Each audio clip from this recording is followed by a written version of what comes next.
Shalom mes bien-aimés, shalom mes précieux frères et sœurs, je vous salue au nom du Seigneur Jésus-Christ.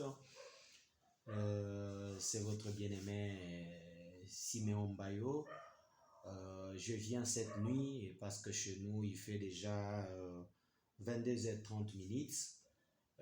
Malgré les retards, on a passé beaucoup de temps au service.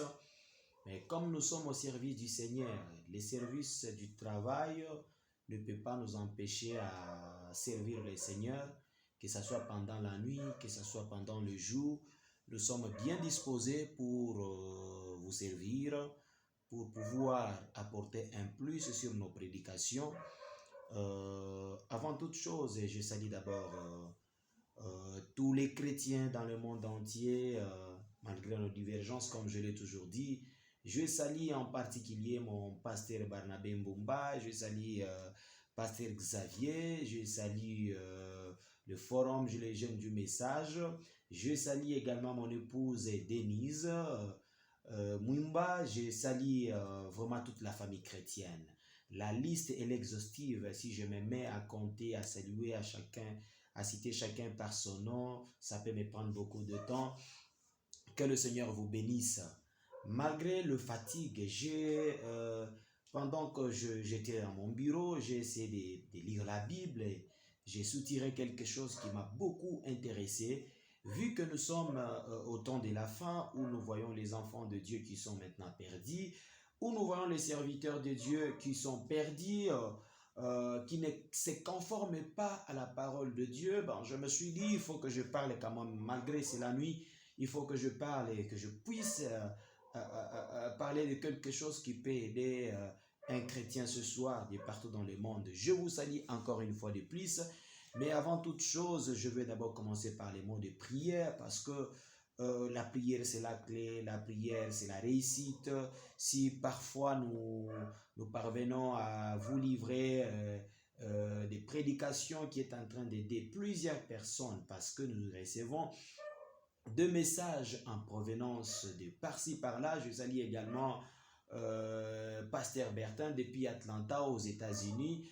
En tout cas, je salue également pasteur Mathieu au Texas, c'est là où il suit toutes nos prédications. Je vous salue de partout, mais avant toute chose, nous allons d'abord faire un mot de prière à notre Seigneur et Sauveur Jésus-Christ, parce que la prière, c'est la clé, la prière, c'est la réponse, la prière, c'est la réussite dans tout ce qu'on fait. Nous allons faire notre prière. L'Éternel est Dieu des armées, Seigneur Jésus-Christ, le Dieu d'Abraham, le Dieu d'Isaac, le Dieu de Jacob, le Dieu de Branham, tu es mon Dieu, tu es mon bouclier, tu es mon rocher, Seigneur Jésus. Et voilà, pendant cet instant ici, pendant cette nuit, ça dépend de l'heure que chacun de nous que chacun de nos abonnés va suivre cette prédication, Seigneur Jésus. J'abandonne ces débuts de cette prédication entièrement entre tes saintes mains. Tu es les guides, Seigneur Jésus-Christ. Mets tes paroles dans ma bouche comme tu avais dit à Josué. Tu avais dit, je mettrai mes paroles dans ta bouche. Seigneur Jésus-Christ, je veux aussi que tu puisses placer tes paroles dans ma bouche, pourvu que quand je vais prononcer ceci devant le peuple, que ça puisse produire des bons résultats au Dieu de gloire, que quelqu'un puisse prendre l'engagement de te suivre et venir à toi, changer sa position. Pendant que nous voyons que ce monde est presque à la fin, nous voyons tous les signes que la parole nous dit, nous les voyons. Mais Seigneur Jésus-Christ, sauve l'âme de quelqu'un, sauve l'âme de mon frère, de ma sœur, au nom puissant merveilleux de Jésus ton Fils, et que je prie ainsi. Amen. Que le Seigneur vous bénisse. Sans plus tarder, nous entamons dans notre sujet d'aujourd'hui. C'est un sujet qui sera dans les épisodes, je peux dire ça, dans les séquences. Donc ça, c'est l'introduction. C'est l'introduction qui va commencer aujourd'hui. Au fur et à mesure que nous abordons cela, nous allons arriver jusqu'à la conclusion. Et le thème que je veux parler ce soir, c'est les sceaux de l'Antichrist. C'est ça le thème. Les sceaux de l'Antichrist. C'est ça le thème d'aujourd'hui. Les sceaux de l'Antichrist. Sans plus tarder, nous allons d'abord prendre la parole de Dieu, parce que cette parole, la Bible, c'est le véritable message, c'est la la véritable prophétie que Dieu nous a laissée, nous allons prendre dans les livres de 1 Jean, chapitre 2, au verset 18. Nous lisons au nom de Jésus-Christ. La parole nous dit ceci. Petits enfants, c'est la dernière ère. Et comme vous avez appris qu'un antéchrist vient, il y a maintenant plusieurs antéchrists. Par là, nous connaissons que c'est la dernière ère. Ça, c'est la parole de Dieu. Petits enfants, c'est la dernière ère. Et comme vous avez appris qu'un antéchrist vient, il y a maintenant plusieurs antéchrists. Par là, nous connaissons que c'est la dernière ère. Ils sont sortis du milieu de nous, mais ils n'étaient pas des nôtres. Car si ils étaient de nôtres, ils seraient demeurés avec nous. Les antéchrists. La parole continue. Mais cela est arrivé afin qu'il fût manifesté que tous ne sont pas des nôtres. Pour vous, vous avez reçu l'onction de la part de celui qui est saint. Et vous avez tous de la connaissance. Je vous ai écrit, non que vous ne connaissiez pas la vérité, mais parce que vous la connaissez, et parce qu'aucun mensonge ne vient de la vérité. Qui est menteur, sinon celui qui nie que Jésus est le Christ? Celui-là est l'antéchrist. Qui est un antéchrist? C'est celui-là qui nie que Jésus-Christ est le Messie. Celui qui nie que Jésus-Christ est le Sauveur. Celui-là, c'est un antéchrist. Et nous voyons la parole de Dieu. D'après Jean, il nous dit que il y a un antéchrist qui vient. Il y a ceux-là qui étaient des nôtres, mais ils ne sont plus de nôtres. Parce que bien avant la fondation du monde, Dieu les avait créés. Après les avoir créés, il savait déjà que cette personne ou cette personne ne sera pas de nôtres. Ils sont devenus les antéchrists et ils nient Jésus-Christ comme étant Messie, ils nient Jésus-Christ comme étant Dieu. Ce sont là les antéchrists. Les gens qui marchent à l'encontre de la parole, les gens qui rejettent la parole de Dieu, les gens qui ne veulent pas suivre Jésus-Christ, les gens qui n'acceptent pas toutes les promesses de Dieu, les gens qui ne croient pas Jésus-Christ, ce sont ces gens-là, les antéchrists, les gens qui nient. Quand on te dit que Jésus-Christ est Dieu, toi tu nies qu'il n'est pas Dieu. On te dit que Jésus-Christ, il est le roi des rois, toi tu dis qu'il n'est pas le roi. Toi tu es un antéchrist. C'est pourquoi la parole nous dit ici, il dit ceci, je vous ai écrit, non que vous ne connaissiez pas la vérité, mais parce que vous la connaissez et parce qu'aucun mensonge ne vient de la vérité. Il dit ceci, qui est menteur? C'est lui qui nie que Jésus est le Christ. Tout celui qui nie que Jésus est Christ, c'est un menteur. Même dans nos églises ici, il y a beaucoup de gens qui ne croient pas en Jésus-Christ, les véritables incrédules. Vous pouvez prêcher la parole de Dieu, mais ils ne croient pas que Jésus est Christ. Par exemple, nos frères musulmans qui ne croient pas que Jésus est Christ, ils sont les antéchrists. Il y a plusieurs personnes. Quand on leur parle que Jésus est le Messie, Jésus est le Christ, ils n'acceptent pas. Ce sont ces gens-là qui sont les antéchrists. Que le Seigneur vous bénisse richement. Nous allons développer. Nous prenons toujours, nous sommes dans les livres de Jean. Nous allons d'abord au chapitre 4, au verset 1er jusqu'à 4. Il dit ceci. Bien-aimés, n'ajoutez pas foi à tout esprit. Bien-aimés, n'ajoutez pas foi à tout esprit, mais éprouvez-les, les esprits, pour savoir s'ils sont de Dieu. Vous voyez? Ne mettez pas confiance en tout esprit. N'ajoutez pas la foi en tout esprit, mais éprouvez-les d'abord. Si elle vient de Dieu, si elle ne vient pas de Dieu. Que le Seigneur vous bénisse. Pour savoir s'ils sont de Dieu. Car plusieurs faux prophètes sont venus dans le monde. Il faut d'abord les éprouver. Bien sûr, tu entends que au golf, il y a un prophète. avant d'y aller, c'est bien, allez-y d'abord. Mais tu vas d'abord le prouver. S'il est de Christ, s'il est de Dieu, s'il n'est pas de Dieu. Parce que la parole dit, nous les reconnaîtrons que par leurs œuvres.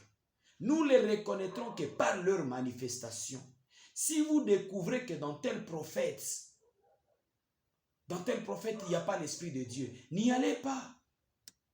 Parce que partout dans le ville, il y a des gens qui affichent les affiches. Venez, il y a tel prophète, il y a tel prophète. Mais qui est un prophète?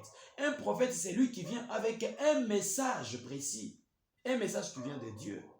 Mais la plupart des gens qui ont les dons de prophétie, ils se font appeler aujourd'hui les prophètes. Mais bien aimés, frères et sœurs, tous les chrétiens, vous devez d'abord les éprouver. Si l'esprit qui l'anime, si l'esprit qui le possède, si c'est un esprit de Dieu ou pas.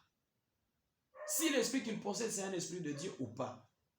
Parce qu'il y a les faux prophètes qui font des histoires que nous voyons. Aujourd'hui, nous sommes tous témoins, les faux prophètes. Nous continuons avec la parole de Dieu. Il dit ici ceci. Car plusieurs faux prophètes sont venus dans le monde. Il dit, reconnaissez à ceci l'Esprit de Dieu. Tout esprit qui confesse Jésus-Christ, venu en chair est de Dieu. Tout esprit qui confesse Jésus-Christ, venu en chair est de Dieu. Mais si vous arrivez et vous trouvez un serviteur de Dieu qui fait le miracle, qui fait des choses, mais en lui, vous ne voyez pas la manifestation de Jésus-Christ. En lui, vous ne voyez pas la vie de Christ. Donc, c'est un faux prophète. Ne le croyez pas, ne vous confiez pas en lui. Parce qu'aujourd'hui, nous voyons le diable dans les églises. Aujourd'hui, nous voyons Satan prêcher la parole. Aujourd'hui, nous voyons Satan faire le miracle au nom de Jésus. Mais la parole nous a bien averti que vous les reconnaîtrez que par leurs œuvres. Que le Seigneur vous bénisse. Nous continuons. Il dit ceci. Et tout esprit qui ne confesse pas Jésus n'est pas de Dieu. Si vous trouvez quelqu'un qui fait le miracle et qui ne confesse pas le nom de Jésus-Christ, il n'est pas de Dieu. Il continue. C'est celui de l'Antéchrist. Tout celui qui ne reconnaît pas Jésus-Christ, tout celui qui ne confesse pas le nom de Jésus-Christ, c'est un antichrist. Tout celui qui nie Jésus-Christ comme étant Dieu, c'est un antéchrist. Que le Seigneur vous bénisse.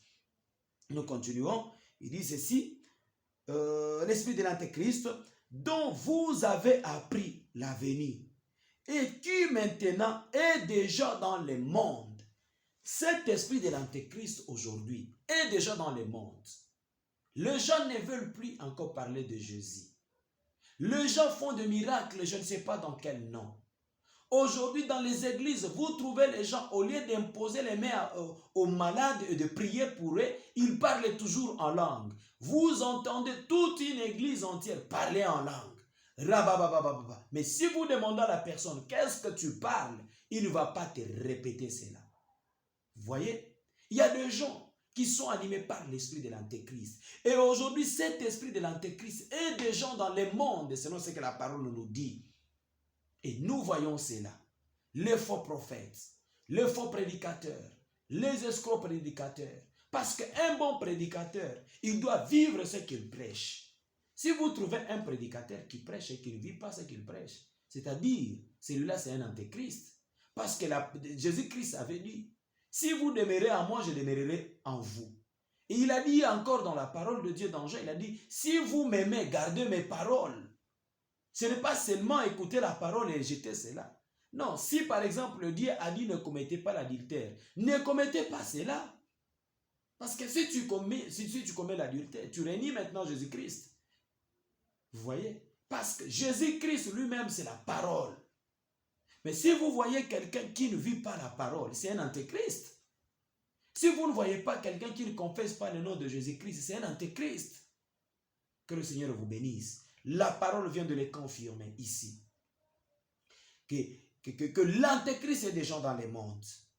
L'antéchrist est des gens dans le monde. Parce que ça a été déjà prophétisé. L'antéchrist est des gens dans le monde. Et nous voyons la vie de gens qui ne veulent pas croire Jésus. Les gens qui ne veulent pas suivre Jésus. Vous voyez quelqu'un, il est tantôt dans le monde, il est tantôt dans les choses de Dieu. Et quand on amène la parole, par exemple, on dit ne volez pas, mais lui, il est voleur, c'est un voleur dans l'église. Quand vous lui disiez cela, il n'accepte pas. Celui-là, c'est un antéchrist. Tout celui qui ne confesse pas le nom de Jésus-Christ, tout celui qui peut renier Jésus-Christ, c'est un antéchrist. C'est un antéchrist. Tout celui qui peut renier, tout celui qui ne confesse pas le Seigneur Jésus-Christ, c'est un antéchrist.